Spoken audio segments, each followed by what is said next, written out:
नमस्कार. आज आपण बोलणार आहोत मराठी चित्रपट जारणबद्दल.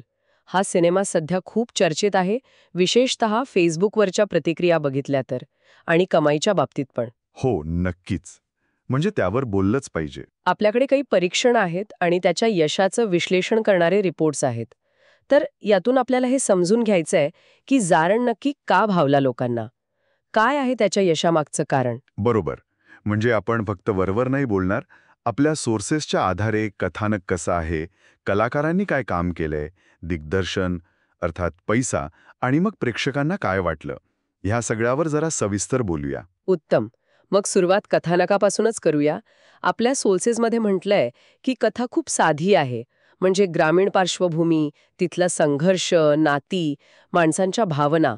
पण या साधेपणातच काहीतरी आहे असं वाटतंय. फेसबुकवर लोक म्हणतायत की कथेचा प्रामाणिकपणा भावला. काय नक्की? हो, म्हणजे त्यात जे दाखवलंय ना ते खूप खरं वाटतं. बनावटपणा नाहीये.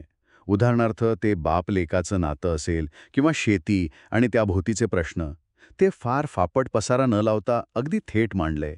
आणि मला वाटतं हीच गोष्ट लोकांना कुठेतरी आपली वाटली. पटकन कनेक्ट झाले लोक. हो. आणि याच खऱ्या वाटणाऱ्या कथेला कलाकारांनी पण उचलून धरलंय असं दिसतंय. आपल्या सोर्सेसमध्ये तर प्रमुख कलाकारांच्या कामाचं खूप कौतुक आहे. एकदम नैसर्गिक अभिनय म्हणतात ना तसा. अगदी. ते पात्र जगत होते असं वाटतं. अभिनय करत आहेत असं नाही. आणि दिग्दर्शनाबद्दल काय निरीक्षण आहेत? कारण कथा चांगली असली तरी ती मांडणं महत्वाचं. बरोबर. दिग्दर्शनाबद्दल असं म्हटलं जाते की कथा खूप शांतपणे संयमानं सांगितली आहे, पण ती तितकीच प्रभावी आहे. काही विश्लेषकांनी तर काय म्हणतात त्याला, लाँग टेक्स जे वापरले आहेत ना दिग्दर्शकानं, त्याचं विशेष कौतुक केलंय.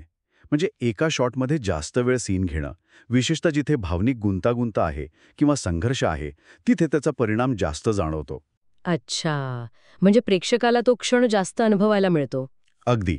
आणि एडिटिंग पण कथेला पूरक आहे असं म्हटलंय. उगाच कात्री लावलेली नाहीये. वेग आणि परिणाम साधणारं एडिटिंग आहे.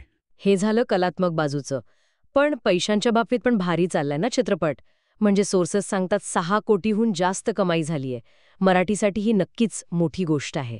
हो, नक्कीच. आणि आत्ताच्या परिस्थितीत तर हे यश खूप महत्वाचं आहे.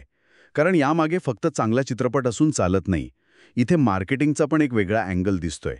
म्हणजे पारंपरिक जाहिरातबाजीपेक्षा लोकांनी एकमेकांना सांगून जी प्रसिद्धी दिली, म्हणजे माउथ पब्लिसिटी, आणि सोशल मीडियावर जे बोललं गेलं, त्याचा खूप मोठा वाटा आहे.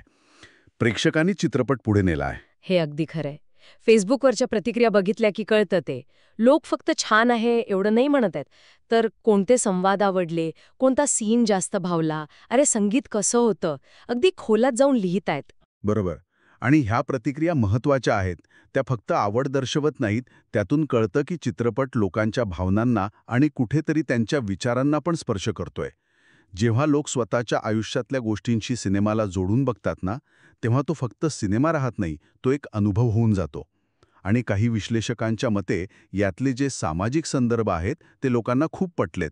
म्हणजे हा चित्रपट फक्त तिकीट खिडकीवर यशस्वी झाला असं नाहीये. सोशल मीडियावर जी चर्चा सुरू आहे त्यातून असं दिसतंय की हा चित्रपट फक्त मनोरंजन करत नाहीये, तर समाजासमोरचे काही प्रश्न पण मांडतोय, विचार करायला लावतोय. अगदी बरोबर. त्यामुळे या यशाला एक सांस्कृतिक महत्त्व पण आहे. जेव्हा एखादा सिनेमा लोकांना विचार करायला लावतो आणि त्यावर समाजात चर्चा होते, तेव्हा त्याचा प्रभाव जास्त मोठा असतो.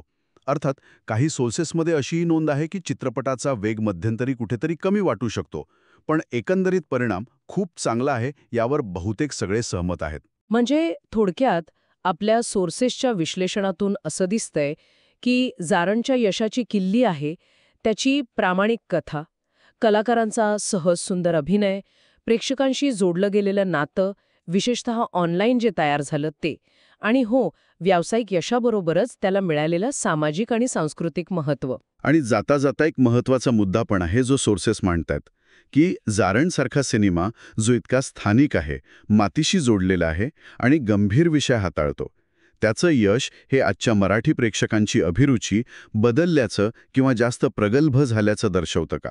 आणि भविष्यात अशा अस्सल कथांना मराठी सिनेमात अजून संधी मिळेल का? हा विचार करण्यासारखा प्रश्न आहे नक्कीच.